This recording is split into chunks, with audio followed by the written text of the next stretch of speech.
کہ multiple boards انہوں نے بالکل درست فرمایا کہ بنے ہوئے ہیں, کہیں پہ لوکل گورنمنٹس کام کر رہی ہیں, کہیں پہ KMC کام کر رہی ہے, لیکن لوکل گورنمنٹ جس کا پرائمری کام ہے, جس مرضی پاکستان کے آئین کے 18ویں ترمیم کے سٹرکچر کے بعد, ڈیولوشن کے سٹرکچر کے بعد, وہ ڈیولوشن جو کہ سعید غنی صاحب ابھی پچھلے 12 مہینے میں کم از کم 10 دفعہ یہ بیان دے چکے ہیں کہ ہم 18ویں ترمیم کے اوپر شبخون نہیں مارنے دیں گے, 18ویں ترمیم کو رول بیک نہیں کرنے دیں گے, اس 18ویں ترمیم میں لوکل گورنمنٹ کو صفائی کرنے کے پیسے صوبائی گورنمنٹ نے دینے ہیں.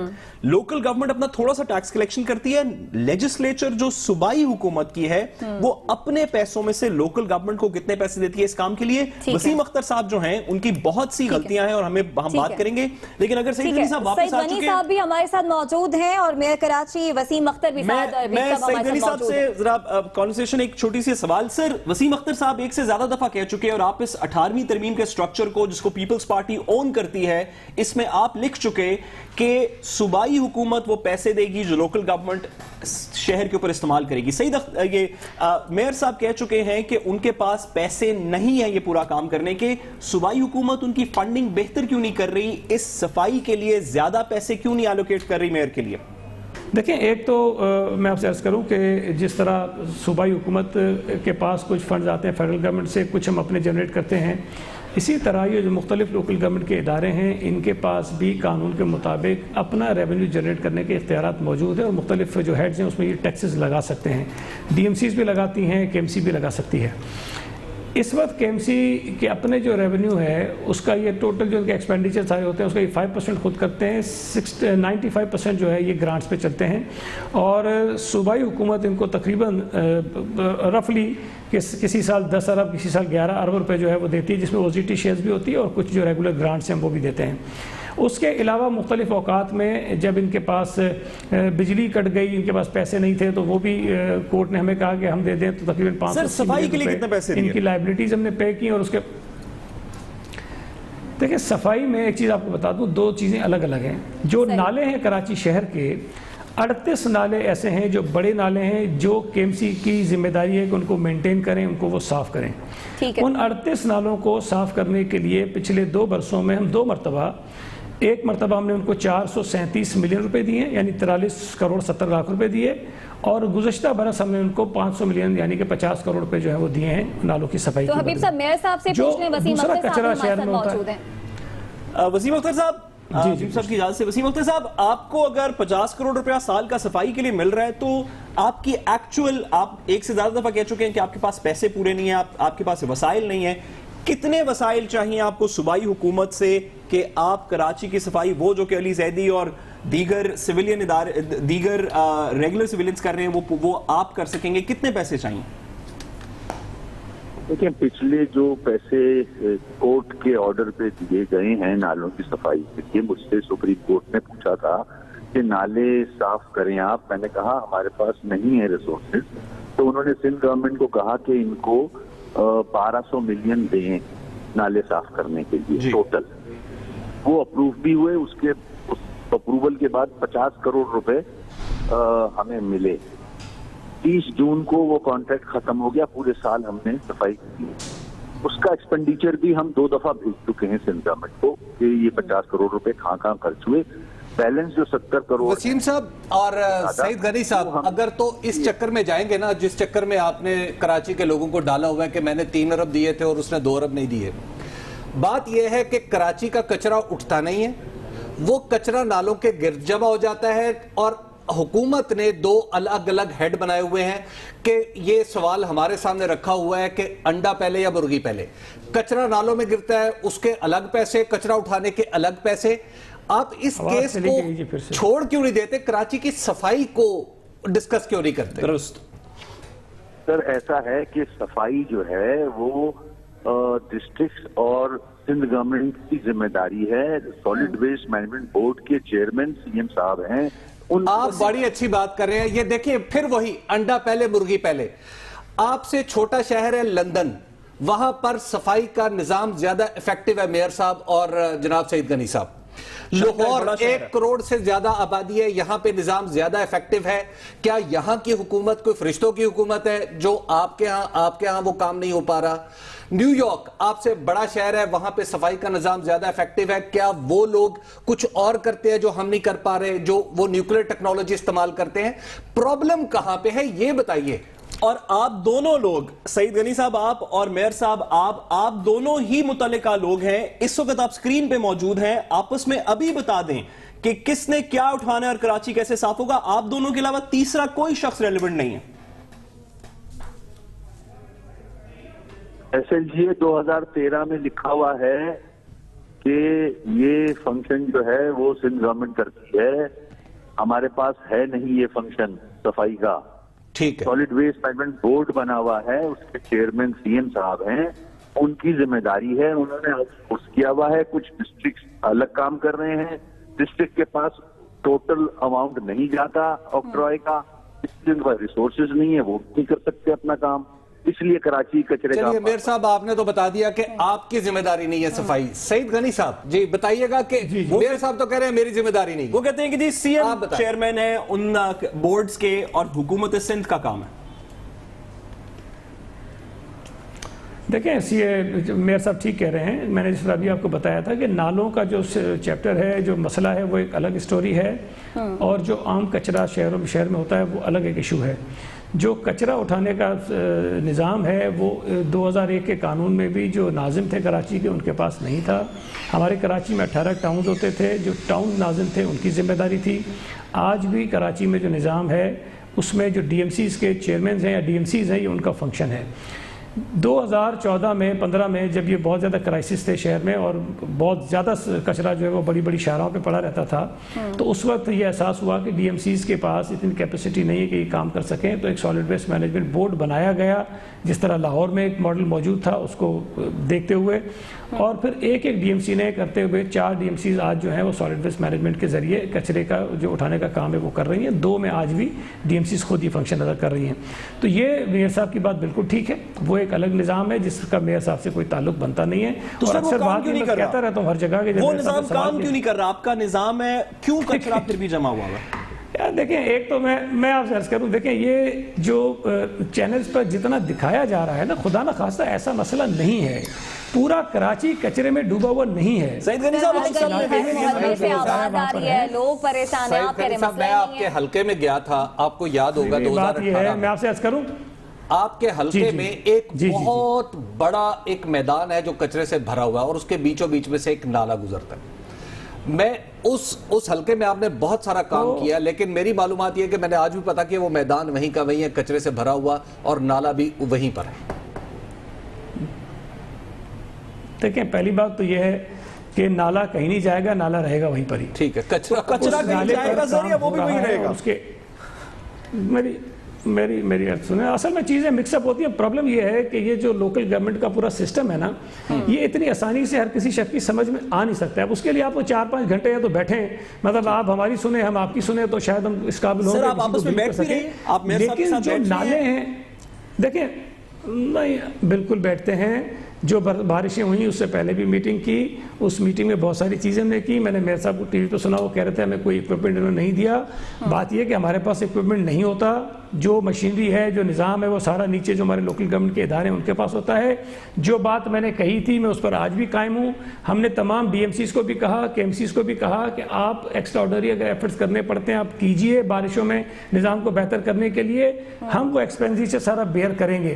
تمام DMCs نے تھرو DCs ہمیں اپنی وہ ریکوائرمنٹ تھی وہ لکھ کر بھیجی ہے, اور وہ ہم ان کو دینے جا رہے ہیں, اور آئندہ بھی یہ کام ہم کرتے رہیں گے. تو یہ ہم جو بھی ہم سے ہو رہا ہے وہ ہم کر رہے ہیں. لیکن بارشوں سے پہلے نہیں ہو سکتا. گزارش میری ہے کہ آپ کے پاس سب کو پتا ہے کہ اگست کے مہینے میں بارشیں ہوتی ہیں, جون جولائی اگست میں پاکستان میں بارشیں ہوتی ہیں, یہ اس سے پہلے نہیں ہو سکتا. ابھی میئر صاحب آپ کو بتا رہے تھے کہ ان کا ایک کانٹریکٹ تھا نالوں کی صفائی کا جو 30 جون کو ختم ہوا, لیکن انہوں نے 30 جون کے بعد بھی کام جاری رکھا. اور میئر صاحب نے خود اس میٹنگ میں یہ تفصیلات بتائیں کہ کون کون سے نالے تھے جو انہوں نے صاف کر لیے ہیں, کون کون سے نالے ہیں جن میں صفائی کا کام ہو رہا ہے, اور کون کون سے چوکنگ پوائنٹس تھے جو انہوں نے کلیئر کیے ہیں. یہ آپ کے سامنے بھی ہیں موجود, یہ جو انہوں نے کہا ہے میں وہ دہرا رہا ہوں. اور اس وقت بھی کچھ لوگوں نے اگر کہا کہ نہیں یہ بات غلط ہے وہ بات غلط ہے، تو ان کے ساتھ جو آفیسرز آئے ہوئے تھے انہوں نے ان کی بات کو کنٹراڈکٹ کیا اور اپنا جو موقف تھا ان کے سامنے رکھا۔ ہمارے پاس بھی نالوں کی صفائی کی جتنی بھی انفارمیشن ہوتی ہے وہ ہم یا تو ڈی ایم سی سے لیتے ہیں جو نالے ان کے پاس ہیں، یا کے ایم سی سے لیتے ہیں جو نالے ان کے پاس ہیں۔ تو جو آپ کہہ رہے ہیں کہ اگست سے پہلے ہونا چاہیے تھا، تو اگست سے پہلے یہ کام کر رہے تھے، اور ایون یہ کہ جولائی میں بھی جب وہ کانٹریکٹ ختم ہو گیا تو کام ہو رہا تھا۔